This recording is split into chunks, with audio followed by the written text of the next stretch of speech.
Bonnie, you've had a complicated relationship to smelling. Explain to us your story.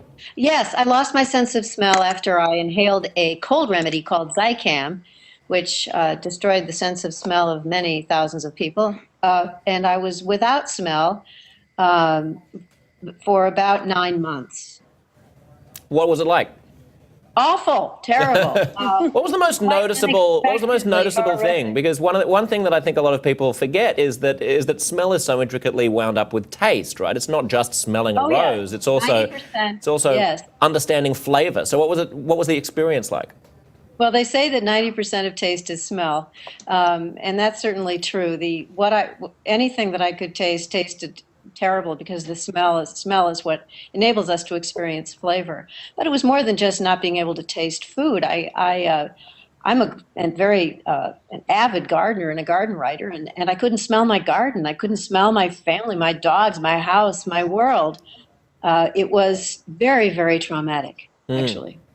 Avery, Bonnie, can I ask Bonnie a question? Yeah, jump in, Stuart. Yeah, me too. I was just curious as to whether, Bonnie, you ever experienced any olfactory hallucinations, smelling things that weren't there during this time.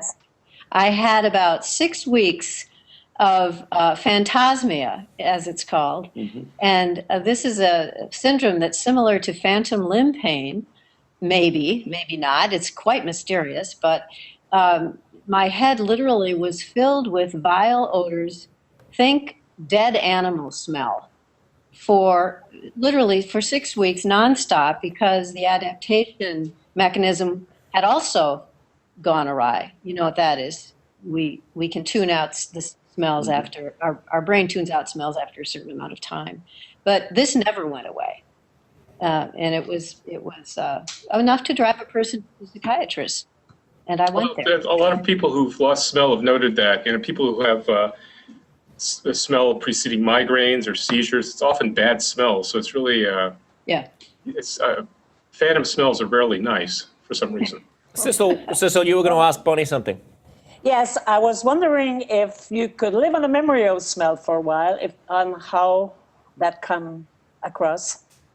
If I could live in the memory of the smell, if I could remember it, if I could explain it, describe it. No, when you lost your sense of smell, could you live on the memory of them for a while? Oh, that's a good question. The scientists say that we do not remember smells in the same way that we can remember, for example, an image. There are reasons for this having to do with the way we're wired and our brains are wired. But this question came up frequently with people who would ask me, well, surely, I think I can imagine right now I'm sitting in a pine forest and I'm smelling that smell. And I kept telling them, well, no, you're not. You have a powerful imagination, but you're not remembering it in the same way. But Bonnie, or perhaps I can put this to Avery, actually, anyone can answer it, but what is the difference between my imagining the smell of a pine forest and my imagining what the Eiffel Tower looks like? In neither case am I actually experiencing the vision of the Eiffel Tower or the smell of the pine forest. In both cases, surely my imagination is doing the substitute work. That's right, but when you're visually imagining something, the same areas in the brain are active as when you're looking at it. So if I took an MRI of you while you looked at the Eiffel Tower in Paris, and then while you were here in New Jersey, imagining looking at the Eiffel Tower, similar areas would be working. So they found that for visual